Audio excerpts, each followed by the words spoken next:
Et salut à tous, on se retrouve aujourd'hui pour une nouvelle vidéo où je vais vous montrer les côtes de ma région. Alors on commence tout de suite avec une côte qui se situe seulement à 1,5 km de chez moi. Alors vous allez voir, c'est pas vraiment une côte, c'est un faux plat. Alors je vous ai mis les infos en dessous. Donc c'est la côte numéro 1, elle fait 1 km et 140 mètres, 3% de moyenne et mon meilleur temps c'est 2 minutes 23 en 2014. Allez, je vous laisse en musique.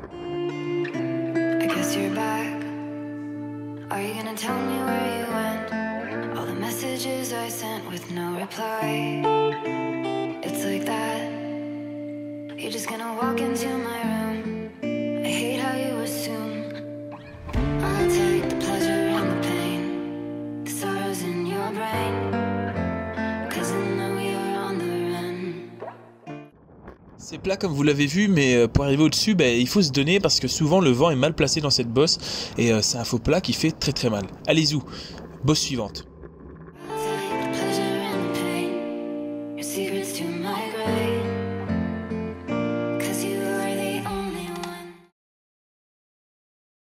On se retrouve au pied de la rue de Villers et alors c'est un petit peu piégé là-dedans parce que en fait c'est des pavés, c'est des petits clinkers et ça fait très mal parce que ils sont en très mauvais état et alors c'est quand même 6-7% avec des pavés et c'est le pied de la côte. Cette côte elle fait 2 km, 4% de moyenne, mon meilleur temps c'est 4 minutes 57 et c'était aussi en 2014. J'étais vraiment en forme à ce moment-là. Alors ici on tourne à gauche en fait et c'est là que ça devient raide et quand on est là on a seulement parcouru 300-400 mètres donc il reste encore 1 km 500. Donc il faut se gérer, c'est pas facile. Alors c'est une ancienne route pavée sur laquelle ils ont mis du goudron, donc ça rend très mal.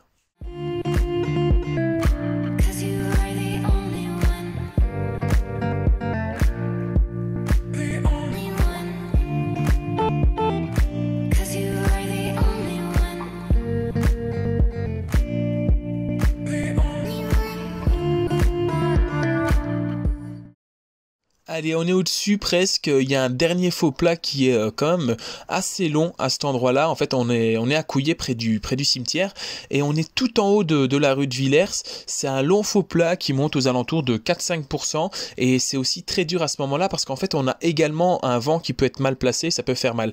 J'en profite de cette petite bosse pour te rappeler que si t'es pas abonné et que t'as pas activé la petite cloche, c'est le moment de le faire parce que c'est très important pour la suite des vidéos et si tu veux pas louper l'épisode 2 sur cette vidéo, c'est important de le faire. Oublie pas le pouce bleu et le commentaire aussi. Allez, plus que quelques mètres et on sera tout au-dessus. Et la difficulté avec cette bosse, c'est qu'on a juste une petite descente et on va enchaîner tout de suite avec la côte numéro 3. Allez, on est dans la côte numéro 3, le haut de l'Auprel. Alors c'est une bosse qui est tout droit, 1 km, 5%, meilleur temps 2 minutes 16 en 2014 aussi. Et celle-là, elle fait vraiment mal parce qu'en fait, elle fait très mal au moral. On voit le haut de la bosse depuis le bas, on dirait les longs boulevards américains. Et là, j'avais le vent de face. Alors, comme vous le remarquez ici, je me mets pas à bloc dans les bosses. C'était un entraînement en récupération. Donc, dans les bosses, forcément, les pulses montent, mais je me suis pas mis non plus à bloc. Mais j'ai kiffé cet entraînement au soleil.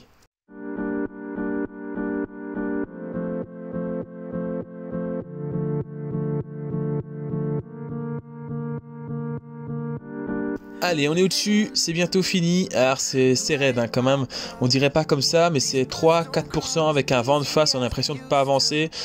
Faut savoir qu'à ce moment-là, j'ai fait peut-être quelque chose comme 10 km et j'ai déjà pris 3 bosses. Alors heureusement c'est de la récup, mais j'avais les jambes qui commençaient tout doucement à piquer.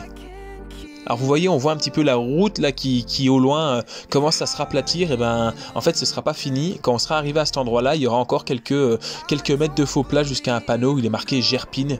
Voilà, mais c'est pas facile du tout hein. Allez, côte numéro 4, c'est pas vraiment une côte, c'est la bosse du garage carré. On l'appelle comme ça parce que en haut à droite, il y a un garage carré. 400 mètres, 5% de moyenne, avec des passages à 8, 9, 10%. C'est plutôt un tape-cul, il faut y aller en puissance. Là, je l'ai monté cool, mais d'habitude, le temps le plus rapide, c'est 1 minute 27 en 2014 aussi. Je sais pas ce que j'avais mangé en 2014, mais je crois que j'étais surtout plus léger. Je devais faire quelque chose comme 65 kg et c'était beaucoup plus facile. Mais donc, regardez, là, on voit déjà le haut de la bosse. C'est pas quelque chose de très difficile. En plus, on arrive arrive lancée parce qu'il y a une belle descente avant. Alors là, j'avais pas pris d'élan. Je la monte à mon seuil d'endurance, donc autour de 155 pulsations. Mais ça monte pas mal. Et regardez là à droite, qu'est-ce qu'on voit? Eh ben, on voit le fameux garage carré. Mais autrement, on est toujours dans la rue de Villers à cet endroit-là. Mais pour différencier le début de la côte de la rue de Villers et cette bosse-là, cette bosse-là, elle s'appelle la bosse du garage carré. Côte numéro 5, alors c'est tout simplement une côte qui va jusqu'à Gerpine. C'est là que j'avais rendez-vous avec Cyril, mon poteau. Et alors, eh ben, c'est l'avant-dernière côte avant la fin de cet épisode 1. L'épisode 2 sera bientôt disponible.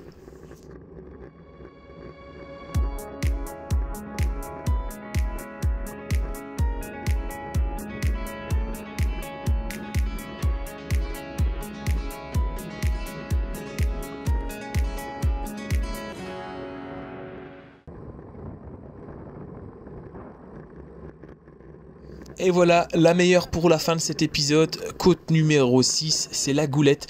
Côte très très très dure, vous allez le voir. Et puis on se laisse là, nous, en tout cas 700 mètres, 6% de moyenne, des passages à 18%, 2 minutes 06 pour mon meilleur temps, et c'était en 2015. On a souffert dans cette bosse là avec Cyril. En tout cas, moi je vous dis à très bientôt, on se retrouve très vite pour l'épisode 2. Dis-moi si ça t'a plu en commentaire. À bientôt, je vous laisse en musique les amis. The sun lays so brightly up in the summer sky. I shouted at the mountains, watch me shine and fly.